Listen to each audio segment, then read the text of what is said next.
नमस्कार। आज हम गन्ने की खेती पर थोड़ी गहराई से बात करने वाले हैं, भारत के संदर्भ में। हमारे पास एक गाइड है भारत में गन्ना उत्पादन पर। उसी से कुछ खास बातें ली हैं। कोशिश रहेगी कि हम समझें कि गन्ने की खेती में क्या-क्या जरूरी है। मतलब सही बीज चुनने से लेकर देखभाल, कटाई और फिर चीनी कैसे बनती है, वो सब। शुरू में ही एक मजेदार बात पता चली। उत्तर भारत में एक किस्म है CO238। हाँ हाँ, CO238 बिल्कुल। ये बहुत कामयाब रही है, सुना है पैदावार जबरदस्त होती है और चीनी भी अच्छी निकलती है। सही सुना आपने। लेकिन मेरा सवाल ये है कि अलग-अलग इलाकों के लिए अलग-अलग किस्में क्यों सुझाई जाती हैं? जैसे आपने कहा उत्तर में ये CO238 है, दक्षिण में CO86032 या कोसी 24, क्यों? देखिए, ये सब ना किस्मों की अपनी खासियत और उस इलाके की जरूरत पर निर्भर करता है। अब जैसे CO238 है, ये जल्दी पकती है, इसमें चीनी की मात्रा अच्छी होती है और हाँ, ये बीमारियों से भी लड़ लेती है। तो उत्तर भारत के लिए ये बहुत सही बैठती है। अच्छा। वहीं अगर दक्षिण की बात करें तो वहाँ को 8632 जैसी किस्में हैं। वो पेड़ी फसल, मतलब गन्ने की कटाई के बाद जो दोबारा फसल आती है ना, उसके लिए बेहतर मानी जाती है। ओके, पेड़ी फसल। हाँ, और जैसे पूर्वी भारत में BO91 है, वो रेड रॉट नाम की बीमारी से बचती है। पश्चिमी भारत में कॉम 0265 है, वो सूखा अच्छा झेल लेती है। तो हर जगह की अपनी चुनौती और उसके हिसाब से किस्म चुननी पड़ती है। तो मतलब सिर्फ पैदावार नहीं, बल्कि वहाँ के मौसम, बीमारियों से लड़ने की ताकत, ये सब देखना होता है। बिल्कुल बिल्कुल। अच्छा, और ये बुआई का क्या तरीका है?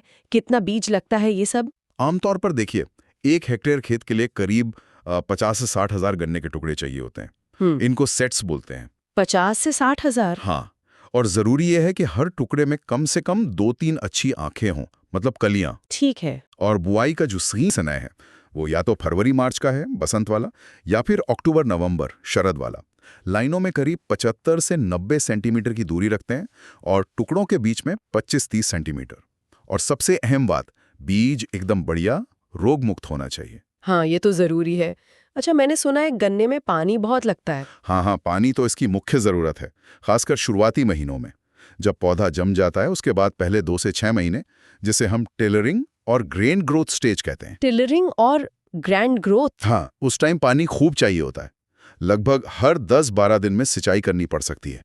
पूरी फसल में मान लीजिए 20-25 बार पानी देना पड़ जाता है। बाप रे, 20-25 बार? हाँ, लेकिन एक मजेदार बात और है। जब फसल पकने लगती है ना, तो पानी देना कम कर देते हैं। अच्छा, पानी कम क्यों? इससे उपज कम नहीं होगी? नहीं, उल्टा फायदा होता है। पानी थोड़ा कम करने से, मतलब हल्का स्ट्रेस देने से, गन्ना अपनी ताकत चीनी बनाने में ज्यादा लगाता है, तो मिठास बढ़ती है। अरे वाह, ये तो बढ़िया तकनीक है। अच्छा, पानी की बात हो गई, अब खाद का क्या हिसाब है? खाद भी बहुत जरूरी है, और वो भी संतुलित मात्रा में। मतलब नाइट्रोजन, फास्फोरस, पोटेशियम सब चाहिए। कितना कितना?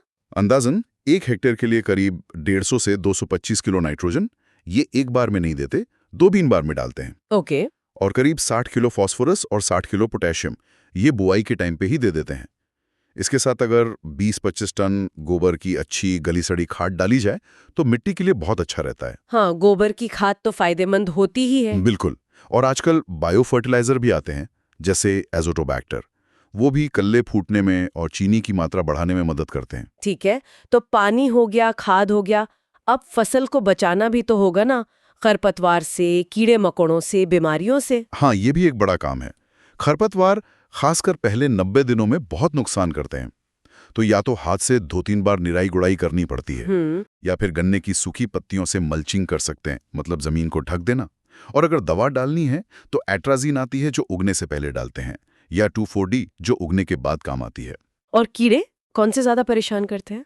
मुख्य रूप से 3-4 कीट हैं। एक तो है अर्ली शूट बोरर, ये शुरू में तने को काट देता है। अच्छा। फिर है पायरेला, ये पत्तियों से रस चूसता है।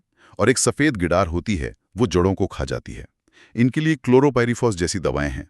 पर हाँ, कुछ जैविक तरीके भी हैं, जैसे पायरेला के लिए एक परजीवी आता है, एपरिकैनिया, वो काफी कारगर है। बढ़िया। और बीमारियां कौन सी लगती हैं इसमें ज्यादा? सबसे खतरनाक बीमारी है रेड रॉट।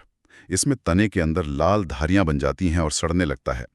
सिर के जैसी गंध आती है। ओह। फिर एक स्मट है, जिसमें ऊपर काला सा चाबुक जैसा बन जाता है। और एक ग्रासी शूट, जिसमें पत्तियां घास जैसी पतली पतली निकलती हैं। इनसे बचने का सबसे अच्छा तरीका है कि आप ऐसी किस्म लगाएं जिसमें ये बीमारियां कम लगती हों। बीज को बोने से पहले गर्म पानी से उपचारित करें और अगर खेत में कोई बीमार पौधा दिखे तो उसे तुरंत उखाड़ दें। ठीक है, तो काफी ध्यान रखना पड़ता है। अच्छा, ये सब करने के बाद फसल तैयार होने में कितना टाइम लगता है और कटाई कैसे करते हैं? ये किस्म पर निर्भर करता है। कुछ 10 महीने में तैयार हो जाती हैं, कुछ 16 महीने भी ले लेती हैं। अच्छा, खासा लंबा समय है। हाँ, पहचान ये है कि नीचे की पत्तियां पीली पड़कर सूखने लगती हैं और गन्ने के रस में मिठास बढ़ जाती है। एक मशीन आती है, ब्रिक्स मीटर, उससे नापते हैं। रीडिंग 18 से 20% आनी चाहिए। ओके। कटाई तेज दरांती से करते हैं, बिल्कुल जमीन के पास से काटना होता है। और पैदावार कितनी हो जाती है औसतन? अगर सब कुछ ठीक रहा, अच्छी किस्म है, देखभाल अच्छी हुई है, तो 60 से 100 टन प्रति हेक्टेयर तक उपज मिल सकती है। 100 टन? ये तो काफी ज्यादा है। हाँ, गन्ना भारी फसल है। और कटाई के बाद फिर चीनी कैसे बनती है? और 1 टन गन्ने से अंदाजन कितनी चीनी निकलती होगी? देखिए, कटा हुआ गन्ना जितनी जल्दी हो सके मिल में पहुंचाना होता है। वहां मशीनों से इसका रस निकालते हैं। फिर उस रस को साफ किया जाता है, उबाला जाता है, गाढ़ा किया जाता है और आखिर में चीनी के दाने मतलब क्रिस्टल बनते हैं। रही बहुत मात्रा की, तो 1 टन गन्ने से करीब 9 से 12.5% तक चीनी मिलती है। मतलब 100 किलो गन्ने से 9 से 12.5 किलो चीनी। ये भी इलाके, किस्म और इस बात पर निर्भर करता है कि कटाई के कितनी देर बाद गन्ना मिल पहुंचा। जितनी देर होगी चीनी उतनी कम मिलेगी। अच्छा, ये जरूरी बात है। तो अगर हम संक्षेप में कहें, अच्छी पैदावार और ज्यादा चीनी के लिए सबसे अहम बातें क्या हैं? कई सारी चीजें हैं, सब मिल पर असर डालती हैं। सबसे पहले तो सही किस्म चुनना, फिर जमीन अच्छी होनी चाहिए, उपजाऊ, पानी और खाद टाइम पर और सही मात्रा में देना, कीड़े और बीमारियों से फसल को बचाना, मौसम भी साथ देना चाहिए। अच्छी धूप वाले दिन और ठंडी रातें मिठास बढ़ाने में मदद करती हैं। हाँ, मौसम का तो बहुत बड़ा हाथ होता है। बिल्कुल। फिर सही टाइम पर कटाई करना और कटाई के फौरन बाद मिल में पेराई के लिए भेज देना। ये सब चीजें जब सही होती हैं तभी अच्छी फसल और अच्छी चीनी मिलती है। तो ये थी गन्ने की खेती से जुड़ी कुछ खास बातें। वाकई एक सफल फसल लेने के लिए कितनी सारी चीजों का ध्यान रखना पड़ता है। निश्चित रूप से।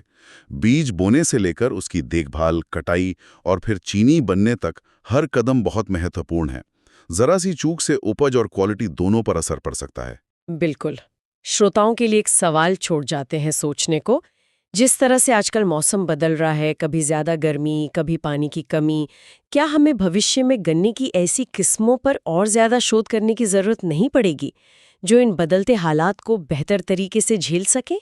इस पर जरूर सोचिएगा।